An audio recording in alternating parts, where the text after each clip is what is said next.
마태복음 5장에 6장에 5장에 붙었네요. 마태복음 6장 5절과 13절 말씀.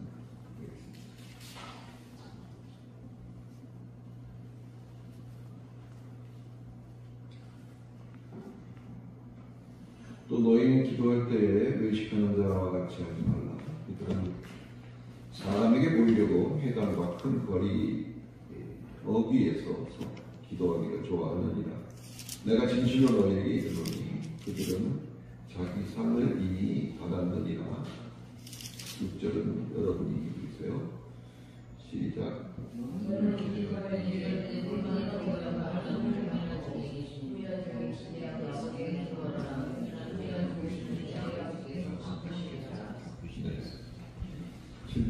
또 기도할 때에 이방인과 같이 중언부언하지 말라. 그들은 말을 많이 하여야 들으실 줄을 생각하느니라.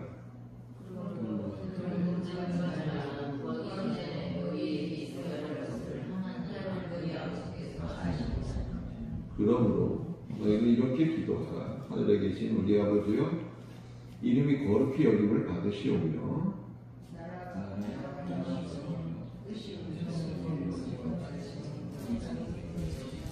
오늘 우리에게 이름을 양식을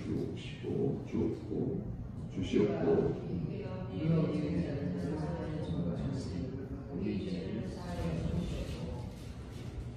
같이 할까요? 우리를 시험에 들게 하지 마옵시고 다만 거기서 구하소서. 나라와 권세와 영광이 아버지께 영원히 있사옵나이다.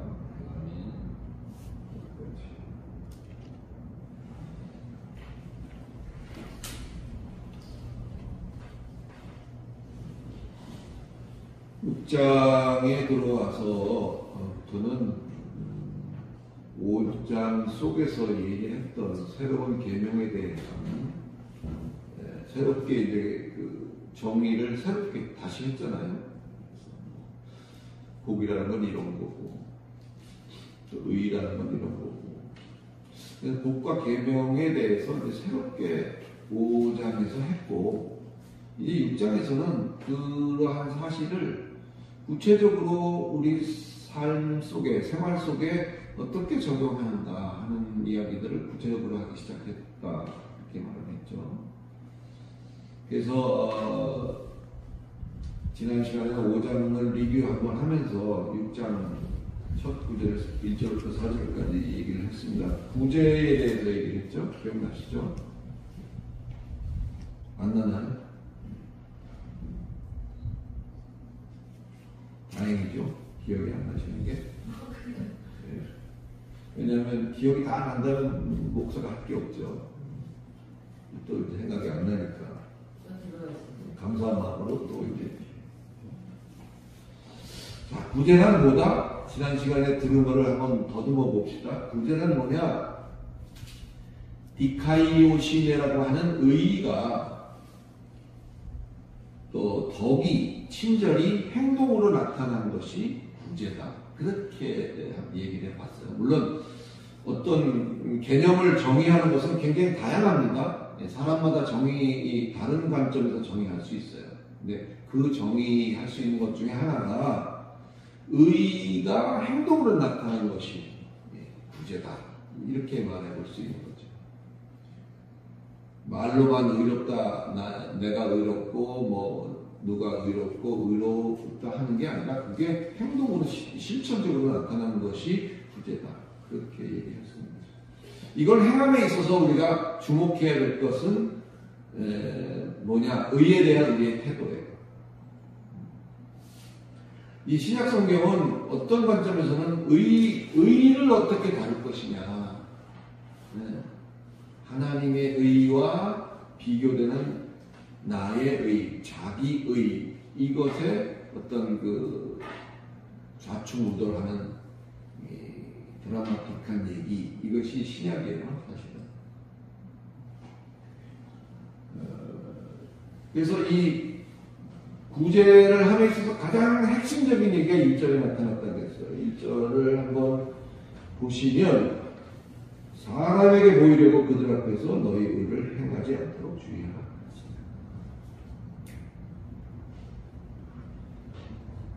그 의를 나타냄에 있어서 그것이 다시 말해서 네 의가 되지 않도록 그렇게 해라. 그런 말이었죠. 보란듯이 떠들어대면서 하는 것이 제일 싸구려이다. 이런 말을 했던 것도 기억이 나실 겁니다. 하긴 하되 그러면 어떻게 하라? 은밀하게 하라. 그렇죠? 은밀하게 해야 되는 거죠. 오른손이 하는 걸 왼손도 모를 정도로 은밀하게 해라. 그러면서 얘기 드렸던 것이 이것이 우리 몸 지체에 있는 왼손 오른손을 말하는 것이 아닐 수 있다. 그랬죠? 그래서 오른손 왼손 어떻게 오른손이 하는 걸 왼손이 모를 수가 있겠어요. 뇌가 하는데 뇌의 지시를 받아서 움직이는 게 손들인데 그죠? 그 정도 해라. 그 비유죠. 그죠? 그 정도 은밀하게 해라. 얼마나 은밀히 하면 그 정도 해야 되네. 근데 사실은 불가능한 거죠. 여기서 오른손 왼손 이것이 우리 지체를 말하는 게 아니다 라는 것을 우리가 포인트로 딱 집었고, 그것은 세상의 두 부류를 말하는 것일 수 있다. 그래서 어떤 일을 행하면서 오른손으로 한다는 것은 옳다, 바르다 이런 의미가 있다고 했어요. 영어의 right, 옳다, 바르다 이런 것을 의미다. 뭐가 옳고 바른 거예요? 하나님의 은혜로 진리의 영의 인도를 받아서 하나님의 베푸신 은혜로 그것을 감당하는 것, 그것이 오른손으로 하는 것이고 그것이 올바른 것이다.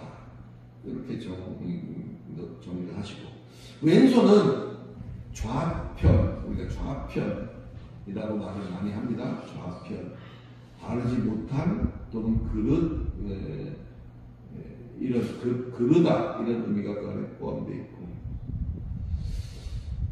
이게 뭐 특별히 어떤 다른 뭐가 잘못된 게 아니라 은혜보다는 그래도 나의 뭔가 남다른 노력과 나의 뭔가 남다른 수고로 말미암아 그렇게 구제를 하는 것이 아니냐, 그런 게 거기에 포함됐다고 생각하는 그것이 왼손으로 하는 것이다. 그런 얘기를 했어요.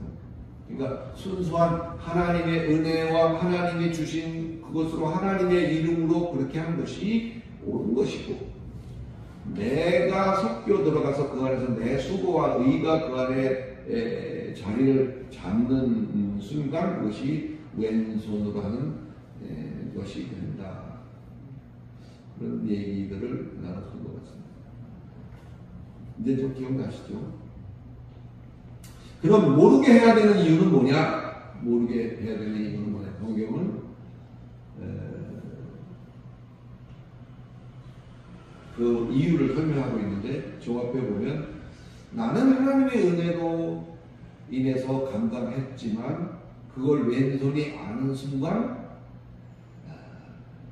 참 대단하십니다. 뭐 이런 이러쿵저러쿵 그것을 해버리면 그걸로 그냥 다 그냥 뭐라 그러죠? 까먹고 마는 그런 일이 될 수 있다. 그래서 은밀하게 해야 된다. 하나님의 은혜로 감당하는 것은 그대로 하나님의 은혜 안에 둬야 한다. 그런 얘기를 좀 했었습니다.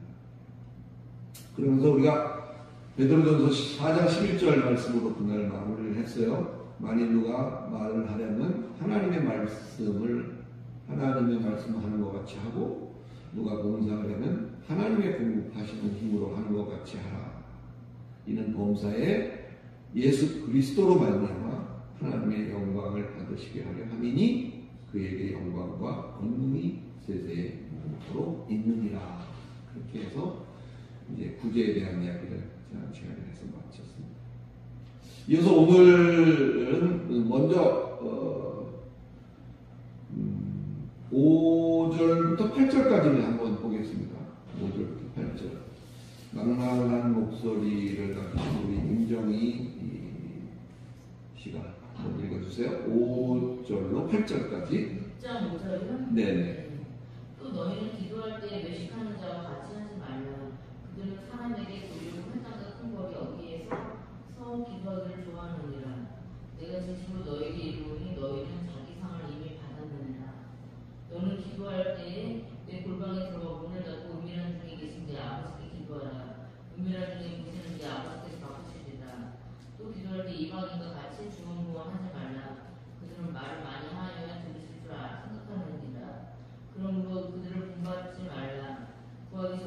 너희 있어야 할 것을 하나님 너희 아버지께서 아시느니라.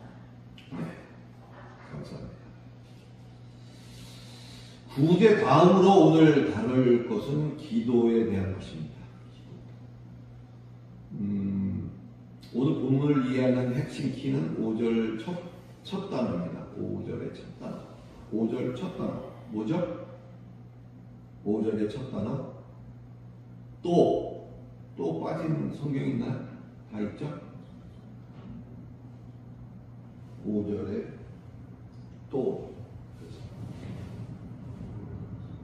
결론적으로 말하면 기도에 있어서도 앞서 얘기했던 구제와 같은 더불어서 동일한 코드가 적용이 되고 있는데 그게 뭐냐, 눈치 빠른 분은 그 답을 이미 딱 캐치를 하셨을 거예요. 또 앞에 구제에 대한 얘기를 하고 그 다음에 또 너희가 기도할 때 이렇게 나가죠. 같은 코드를 쓰고 있는 거예요. 예, 맞아요. 그 공동 코드는 은밀함입니다. 구제에서도 얘기했던 은밀함이 기도에서도 은밀함으로 동일한 코드로 적용이 되고 있다는 사실부터 우리가 보셔야 돼요. 왜 그렇게 은밀하게 하는 걸까요? 앞에서 말한 구제 때와 같은 그런 개념이죠. 하나님을 향한 것으로서의 기도의 순수함을 유지하기 위해서 은밀함이라는 코드가 적용이 돼야 돼요. 구제도 마찬가지였듯이 기도도 동일한 코드를 적용해야 돼요. 어느 정도로 은밀해야 하느냐? 아무도 몰래 골방에서 하라고 말하죠. 이 골방이라는 것이 장소적인 의미만을 갖지 않습니다. 어떤 이들은 일부러 이 성경에 골방에서 하라고 했다고 일부러 골방을 지어서 거기 들어가서 하는 걸 좋아합니다. 63 빌딩을 짓고 한때 참 이름을 날렸던 최순영 씨라는 분이 계셨어요. 지금 요새는 뭐 돌아가셨는지 그 이후의 소식을 잘 모르겠습니다만, 그분이 어느 날 간증을 할 때 자기가 어떻게 그 큰 부를 이뤘고 큰 이것을 할 수 있었는가라는 간증을 할 때 그런 얘기를 했던 기억이 있습니다. 자기는 골방에 들어가서 골방을 아예 방 하나를 골방으로 만들어서 거기서 기도를 끊임없이 했다, 그런 얘기를 했던 것을 저는 청년 시절에 들었던 기억이 있습니다. 혹시 여러분 기도원에 가보셨나요? 네, 가봤어요. 강남 글씨기도원도 가고 발레산. 혹시 포천의 할렐루야 기도원도 가봤나요? 아니요, 거긴 안 가봤어요. 거기 김계화라는 분이 당시에 원장을 했었고, 지금은 뭐 명맥을 유지하고 있는지 어쩌는지 그 이후의 소식도 좀 잘 모르긴 합니다만, 그 할렐루야 기도원의 평창동에 연예인들이 사는 그 마을, 부천이죠. 그 평창동에 기도의 집이라고 부속시설을 갖고 있었어요. 거기도 저도 가본 적이 있습니다만은 개인 저택인데 그 저택을 개조해서 기도의 집이라고 해서 이제 사용을 하고 있었는데, 거기 가면 진짜 동굴처럼 이렇게 한 층을 이렇게 만들어 놨어요. 이렇게 조명도 이렇게 돼 있고, 혹시 뭐 우리 실제로 동굴처럼 동굴 분위기로 그렇게 해놨어요. 뭐 기도 집중도 잘 되고 기도도 잘 되는 거 맞아요. 잘 되더라고요, 해보니까. 근데 예를 들어서 최순영 씨나 뭐 이런 어떤 시설처럼 우리가 골방을 따로 둘 형편이 못 되는 사람은 어떻게 해야 되는 거죠? 그러면 집에 골방이 있으신 분, 나 잘 방도 없는데 골방이 없어, 그죠? 그런 사람은 기도 생활을 못하나요? 그러니까 이 지금 얘기하고 있는 이 골방이라는 것이 어떤 장소적인 골방만을 말하는 것이 아니라, 또 거기에 우리가 의미를 더 크게 부여할 필요가 없죠, 그죠?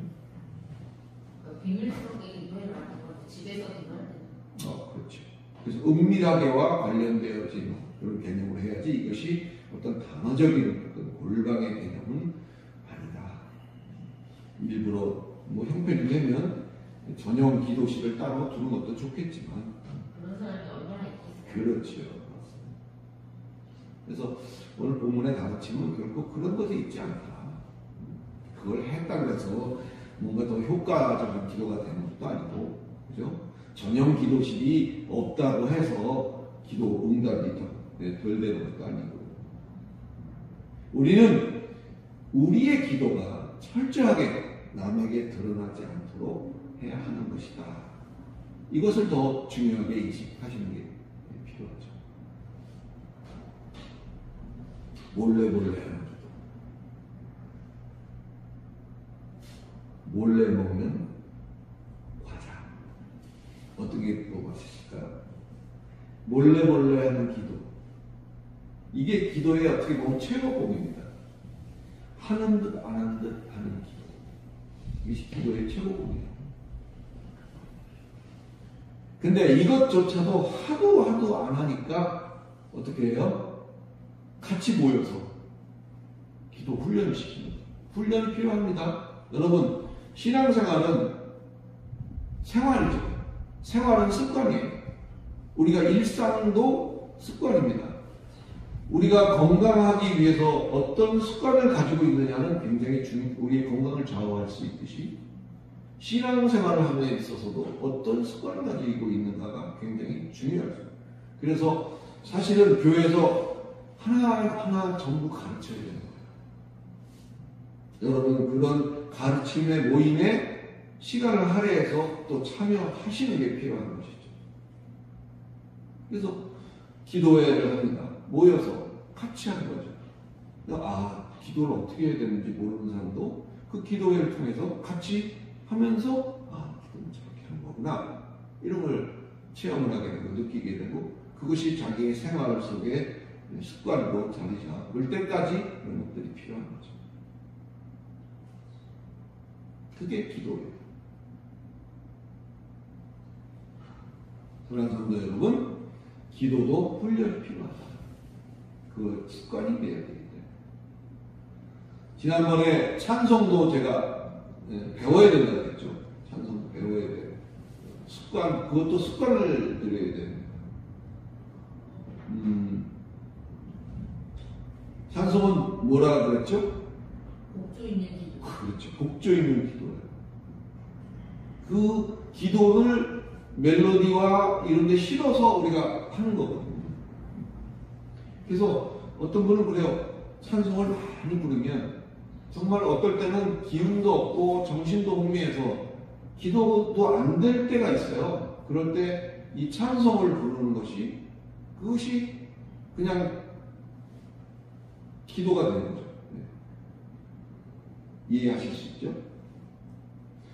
우리가 기억력을 증가하는 데 있어서 멜로디와 이렇게 어떤 내용을 합해서 그것을 기억해 놓으면 잘 잊어버리지 않아요. 그 대표적인 게 뭔지 아세요? 대한민국의 왕들의 계보를 이렇게 학교 다닐 때 대정, 대세, 운단세 이거 했던 기억 나시잖아요. 그게 얼마나 세월이 흘렀는데 아직도 물론 전체를 다 기억을 못하지만 어느 일부분은 기억이 나잖아요. 그래서 곡조 있는 기도는 참 의미가 있다. 그래서 그 찬송을 흥얼흥얼 하는 그것이 기도가 돼요. 물론 그거는 어떤 사람의 기도를 거기다 실어놓은 거와 같으니까 그걸 나에게 적용시켜서 하면 나의 기도가 되는 것이겠죠. 그런데 실제로 우리가 신앙생활을 하면서 어떤 기도에 대한 것을 우리가 이렇게 듣고 보고 하다 보면 그 실상은 은근히 과시를 하는 어떤 그런 습성이 있고 그 기도를 과시할 때 주눅드는 경우도 많죠. 또 나는 얼마나 기도를 했다고 대놓고 자랑하는 그런 부류들도 있죠. 사랑하는 성도 여러분, 기도는 감추어야 되는 덕목이라는 사실을 꼭 기억하시기 바랍니다. 하고 감춰야 되는 거예요. 네? 안 하고 감추면 안 되는 거예요. 감출 게 없는 거죠. 안 했으니까. 그러나 기도는 드러나지 않게 감추어야 되는 성도의 덕목 중에 하나다. 나 기도 40일 했어. 뭐 이런 거 있잖아요.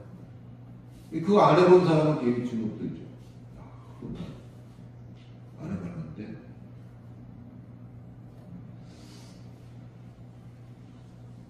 서울 남대문에 가본 사람이, 그죠? 서울 안 가본 사람이 뭐라 그랬더라. 안 가본 사람이 이겨. 나는 문턱이 어떻게 생기냐고요. 나는 문턱이 뭐 대추나무 뭐 어쩌고. 야 이마 나는 문턱이 어디 있어? 안 가본 사람이 이기는 거예요. 하여튼 그 비슷한 얘기를 하고 싶었어요. 기도도 뭐 해본 사람과 안 해본 사람이 확실히 차이는 나긴 나요. 여하튼 어떻다고요? 기도는 우리가 감춰야 될 성도의 덕목이다. 이렇게 기억을 해주시면 좋겠습니다. 내가 어떻게 기도했네 라고 벌써 얘기하는 그 순간에 이미 본질을 벗어나고 다른 것이 거기에 섞여 들어가기 쉬운 거죠. 구제하고 똑같죠? 내가 이렇게 저렇게 구제했네 라고 할 때 그 하나님의 은혜로 내가 감당했던 그것이 삭감이 되어지고 자기 자신의 의가 그 자리를 차지하게 됩니다. 기도 역시 동일한 코드를 적용해서 해야 된다. 그래서 그렇게 말씀을 드렸습니다. 성경은 이러한 외식의 기도에 대해서 이미 자기 상을 받았다. 그렇게 표현하죠. 외식이라는 것이 오늘은 밖에 나가서 뭘 사먹을까? 그 외식이 아니죠. 이 외식이라는 것은 거치대를 말하는 것이에요. 거치대. 외부를 장식하는 것. 남보기에 뭐 이런 표현으로 외식이라는 말을 썼어요. 자, 또한 두 번째 오늘 본문 5절에서 8절까지 읽었던 것 중에서 두 번째는 기도의 실효성에 대해서 얘기하고 있어요. 7절입니다. 7절 한번 같이 읽어보겠습니다. 6장 7절 시작. 또 기도할 때에 이방인과 같이 중언부언하지 말라. 그들은 말을 많이 하여야 들으실 줄 생각하느니라. 그러니까 기도의 신뢰성에 대해서 언급하고 있다. 저는 그렇게 표현을 했습니다. 전 청년 시절에 그때는 세상 물정도 잘 모르긴 했지만 기독교의 전유물인 줄 알았어요. 기도라는 게. 그런데 사실은 그때 다른 데서는 그렇게 기도라는 말을 많이 안 썼어요. 있긴 있었어요. 근데 요즘 와서는 다른 종교에서도 드러내놓고 기도라는 표현을, 단어를 쓰고 있습니다. 그렇다면 기도에 대한 이런 방법론적 접근에서 우리가 우리의 기도가 저들과 차별화되어야 되는 중요한 것은 무엇일까? 그게 7절에서 중언부언하는 이방의 방식을 본받지 말아라 라고 말하고 있다는 사실입니다. 하나님은요, 하나님 모르시는 것을 우리가 기도를 막 해서 하나님께 고발하고 신고하고 뭐 이렇게 알려드리는 게 아니에요.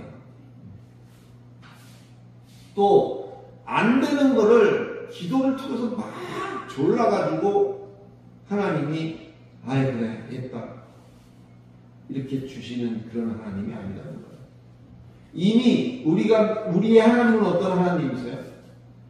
전능하신 하나님이다. 그렇게 우리가 얘기를 하잖아요. 이미 하나님은 우리에게 있어야 될 것, 필요할 것, 또 모든 것들을 알고 계시는 하나님이시다. 구하기 전에 있어야 할 것들을 이미 아시는 그런 하나님을 우리가 섬기고 있다는 사실을 아울러서 깨달으시기 바랍니다. 우리에게는 지금 살고 있는 이것이 전부가 아니에요. 그죠? 우리에게는 또 다른 나라가 예비되어 있다는 사실을 여러분은 아시잖아요. 잘 모르시나요? 여기가 이 세상의 전부인가요? 성경은 그렇게 말해요. 이 세상이 전부라면 가장 불쌍한 게 누구다? 절제하고 살았습니다. 그렇죠. 그러니까 우리는 늘 그 생각을 해야 돼요. 내가 지금 살고 있는 이 세상은 또 다른 하나님이 예비하신 다른 또 다른 나라에 가기 위한 디딤돌 같은 어떤 현장 뭐라 그러죠? 교생 실습, 현장 실습 같은 그런 개념으로 생각을 하셔야 돼요. 이 전부가 아니거든요. 구제건 기도건 그 모두가 다 어디에 초점이 맞춰져 있는 거예요? 우리가 가야 할 또 다른 나라에 초점이 맞춰져 있어야 한다는 사실입니다. 따라서 우리가 간구해야 될 것이 있다면 그것은 하나님의 뜻을 이루는 것, 그것이라는 사실을 우리가 좀 명심을 해야 되고, 우리에게 주어진 순간순간 이런 상황에 충실한 그런 신앙인이 되도록 우리가 애를 써야 되는 것은 우리의 몫입니다. 그죠? 자, 이제 9절로 13절 한번 읽겠습니다. 9절에서 13절. 그건 내가 한번 읽어보겠어요. 하실 분 계세요? 기회를 드리겠습니다. 아니면 제가 읽겠습니다. 지금 안 찾아놓고 계신 것 같아서. 자, 그러므로 너희는 이렇게 기도하라. 하늘에 계신 우리 아버지여 이름이 거룩히 여김을 받으시오니. 이거 내가 읽을 게 아니라 여러분 찬송가의 맨 앞장을 한번 펼쳐보실래요? 이렇게. 자, 찬송가.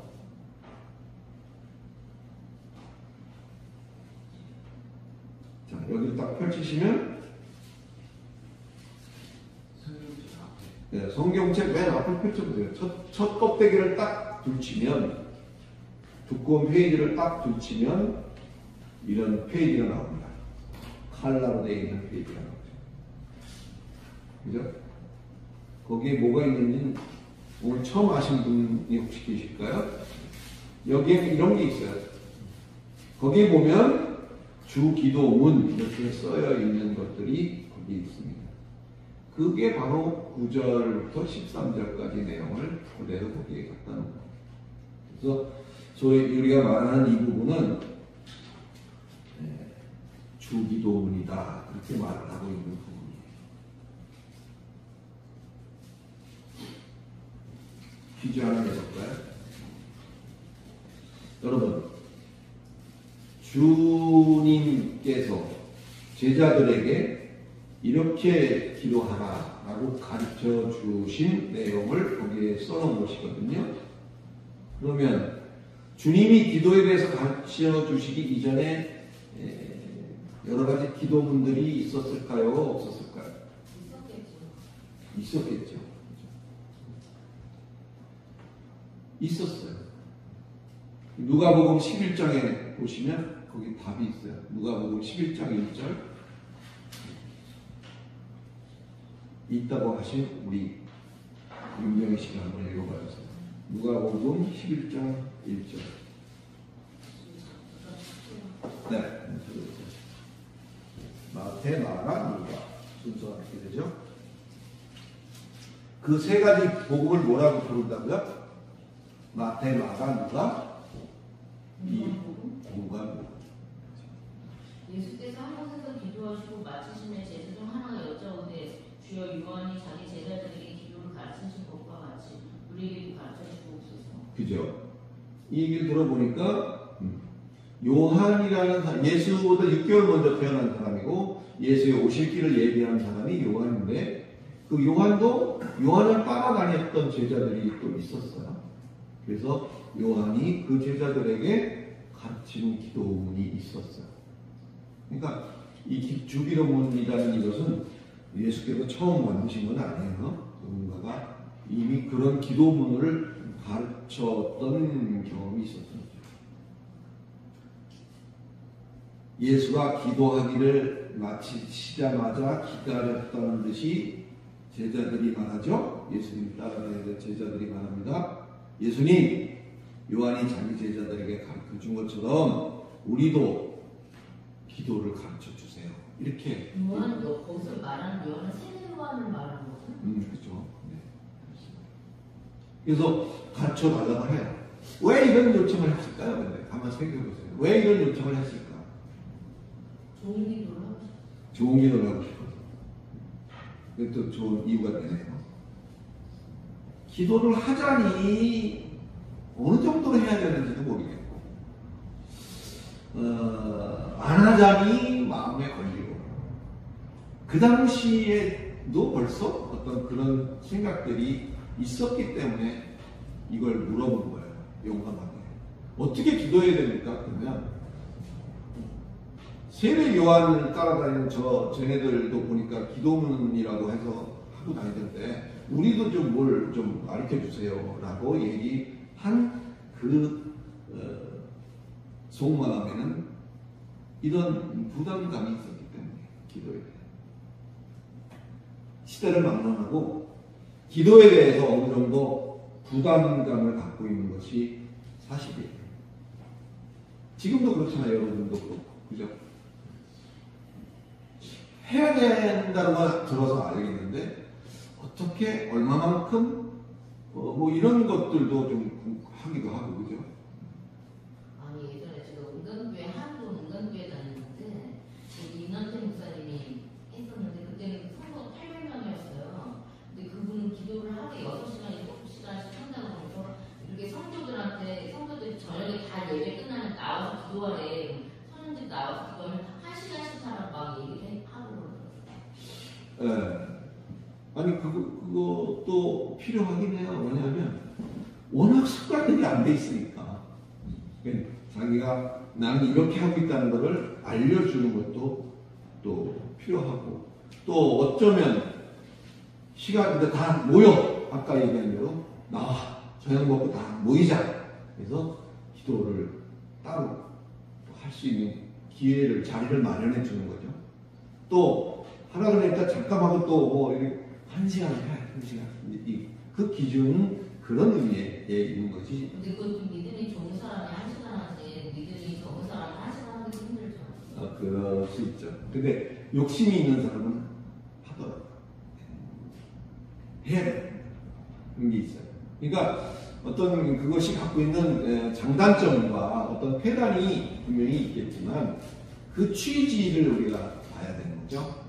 방법론적인 것은 다양할 수 있어요. 어떤 것이 효과적이냐 아니냐는 나중 문제고, 기본적인 것은 가져야 될 우리의 개념 속에는 그런 것들이 필요하다. 그래서 누구나 기도에 대한 부담이 있습니다. 예, 당연한 것이에요. 그래서 기도에 대한 숱한 가르침과 권면이 그래서 생겨나는 거죠. 몇 년 전에 벌써 한 10년은 됐을지 모르겠네요. 낙타 무릎 이런 책이 있었죠. 그죠? 그 베스트셀러가 됐었어요. 책 쓰신 분은 좀 짭짤하지 않으실까 그런 생각을 하는데, 또 그런 얘기 있죠. 우리 신앙생활 하면서 소나무 하나쯤은 통째로 뽑아야 기도 좀 한다는 축에 낀다. 뭐 그런 소문도 있잖아요. 그죠? 소나무 뽑는다는 게 무슨 뜻인지 아세요? 산기도 할 때. 그렇죠. 산기도 할 때 그냥 부둥켜 안고 이렇게 하는. 그래서 소나무 하나 좀 뽑아야 된다. 뭐 이런 얘기들도 있었던 거죠. 안 자고 안 먹고 죽기 살기로 해야 뭔가가 이루어지고 들어주시는 것 같은 그런 생각 때문에 자유하지 못한 거죠. 사실. 그렇죠? 어떤 특별한 특심과 특별한 게 필요하다라는 것 때문에 부담이 가는 거예요. 기도는 해야 됩니다. 예. 마태복음 11장에 보면 모든 선지자와 율법의 가르침이 요한까지 다 그런 표현을 했습니다.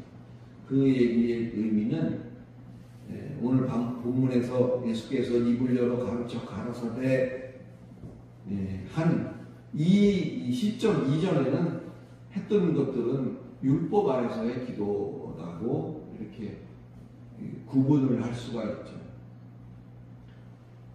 새롭게 깨달은 새 계명으로 깨닫게 하시는 그 연장선에서 오늘의 본문인 기도에 대한 이야기들이 진행이 되어야 되는 것이다. 구절을 보면 그러므로 너희는 이렇게 기도하라라고 했죠. 그러므로 너희는 이렇게 기도하라. 어떠므로? 그러므로는 뭘 얘기하는 거예요? 외식하며 중언부언하며 말을 많이 하고 있으므로 그렇게 하지 말고 너희는 이렇게 하라. 어떻게 하라? 이방인 같지 않게 하라. 이 내용을 요약해보면요. 뒷부분을 요약해보면 한 3가지 정도 되는데 간단히 소개를 하겠습니다. 처음에 기도하는 자는 이방인이 아닌 자녀의식을 가지고 기도해라. 그 말이에요. 그게 9절로 11절까지 자녀의식을 가져라는 거죠. 자녀의식. 머슴과 아들의 차이가 뭔지 아세요? 머슴과, 그러니까 종과 자녀의 차이, 머슴과 아들의 차이, 가장 핵심을 하나 찝으라면 뭘 것 같아요? 피죠, 피. 피? 피가 섞였냐 안 섞였냐? 정답. 생각도 못했던 정답. 맞네요. 정말 피가 섞였으면 아들이고 피가 안 섞였으면 남이니까 아들은 아니죠. 최소한 다른 거겠죠. 그 중에 머슴과 종일 수도 있겠네요. 이런 관점은 어떨까요?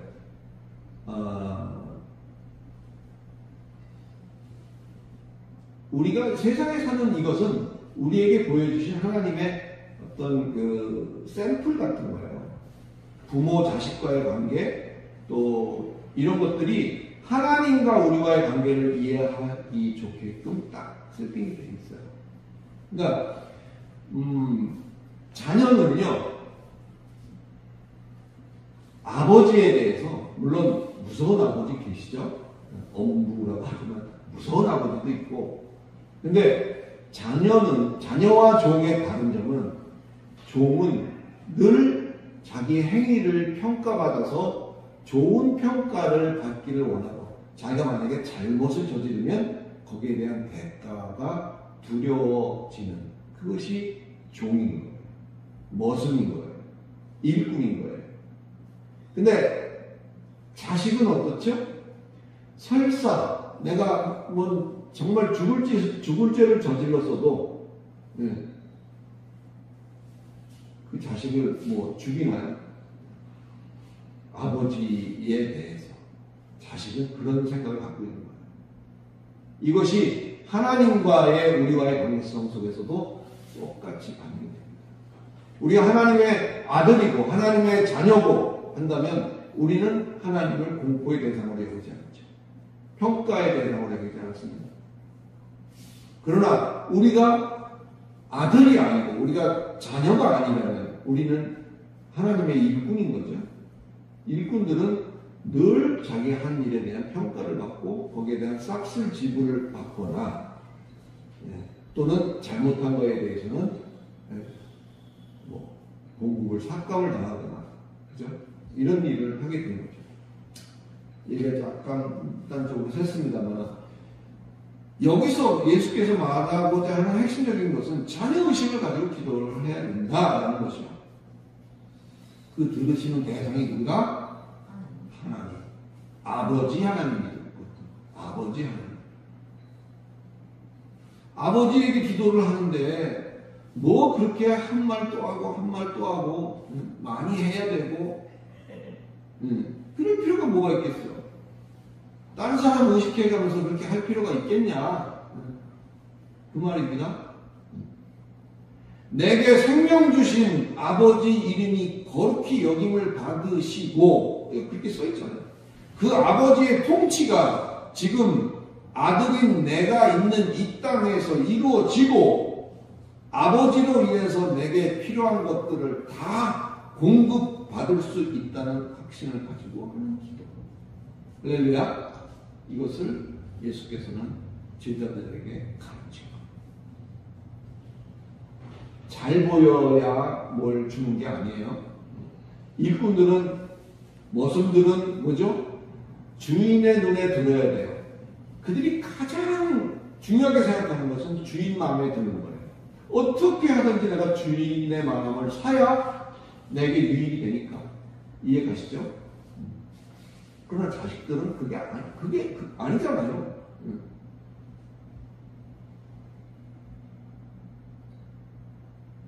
두 번째로는 기도하는 자는 이방인 같지 않게 죄사함의 확신으로 기도해야 한다라는 것이 12절에 나오는 얘기예요. 어떻게 하고요? 죄사함의 확신을 가지고 해요. 우리가 가끔 기도할 때 참 뭐 잘못하는 게 많아요. 살면서. 그죠? 우리 정 목사님도 늘 얘기하는 게 있고 살면서 어떻게 바른 일만 하고 살 수 있겠어요? 잘못하는 일 있죠. 근데 그때마다 용서를 구하나요? 이미 여러분 구원이란 무엇인가의 핵심적인 내용은 뭐예요? 이미 우리가 예수를 믿는 그 순간에 이전에 지금 장래에 지을 그 모든 죄를 사함을 받았다는 사실. 이게 아멘으로 믿어주시기 바랍니다. 상당히 중요한 거거든요. 그래서 늘 매번 어떤 용서를 구해야 할 것이 아니라 이미 우리는 구원받은 확신으로 이 땅을 사는 거 아니겠어요? 살면서 넘어지는 것들 그렇게 표현합니다. 우리가 살면서 죄도 짓죠. 안 지을 수 있어요? 죄를 짓습니다. 근데 그것을 뭐라고 표현하냐? 넘어지는 것들이라고 얘기하죠. 누구나 있어요. 피해갈 수 없습니다. 사람인 이상. 이런 건 어떻게 한다? 이런 건 어떻게 처리해야 될까요?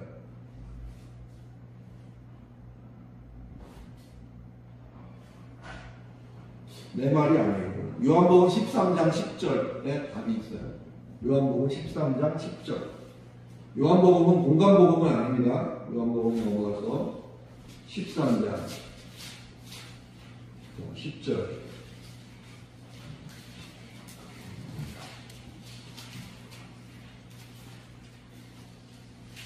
11절, 12절, 14절.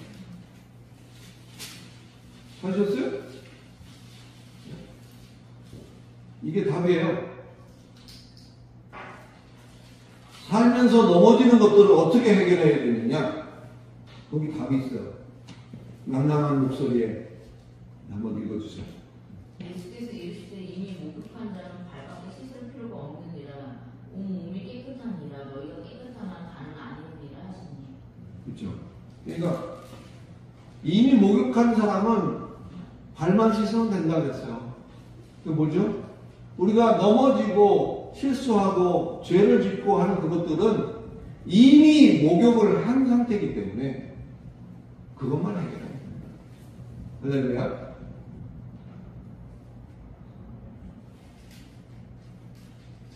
내 말이 아닙니다. 성경이 그렇게 말하고 있어요. 세 번째, 기도하는 자는 이방인 같지 않게 어떠한 시험과 악에서도 보호하시는 확신으로 기도해야 한다. 이렇게 성경이 오늘 주기도문에서 가르치고 있는 거예요. 13절에. 시험이란 뭘까요? 선의 실험이요, 악의 경험으로서의 훈련이 시험입니다. 이것은 근본적으로 그 하나님의 자녀된 자들을 어떤 것이든지 해치지 못한다는 사실을 분명히 알고 기도하는 것이 얼마나 중요한 것인가, 그 얘기를 우리에게 하고 있습니다. 사랑하는 성도 여러분, 우리는 어떤 기도를 하고 있나요? 바리새인도 기도하고 요한의 제자들도 기도하고 이방인들도 기도하지만 세상의 요구 충족을 위한 기도가 되고 있다면 저들과 다른 게 뭐가 있는가 스스로에게 한번 물어보시고, 새 계명을 깨달은 하나님의 자녀로서 아버지에게 기도하는 것처럼 기도하는 것이 굉장히 중요하다. 그렇다고 세상에 필요한 소용을 구하지 말라는 게 아니죠. 그것이 자녀로서 하나님, 아버지 하나님의 나라와 의를 실현함에 필요한 것이 되어져서 구해야 한다. 그렇게 될 때 요한복음 15장 7절, 8절, 9절 같이 무엇이든지 구하는 대로 이루어진다는 그런 얘기가, 그런 경험을 이제 비로소 하게 된 것이죠. 사랑하는 성도 여러분, 모쪼록 구제에 대해서는 깨달았지만 오늘 얘기한 것은 기도에 대한 거잖아요. 기도에 대해서 우리가 잘 좀 깨달아서 기도하지 말라는 거 아니죠? 기도를 하되 바른 기도 생활을 통해서 한층 더 믿음이 성장하는 저와 여러분이 되시기를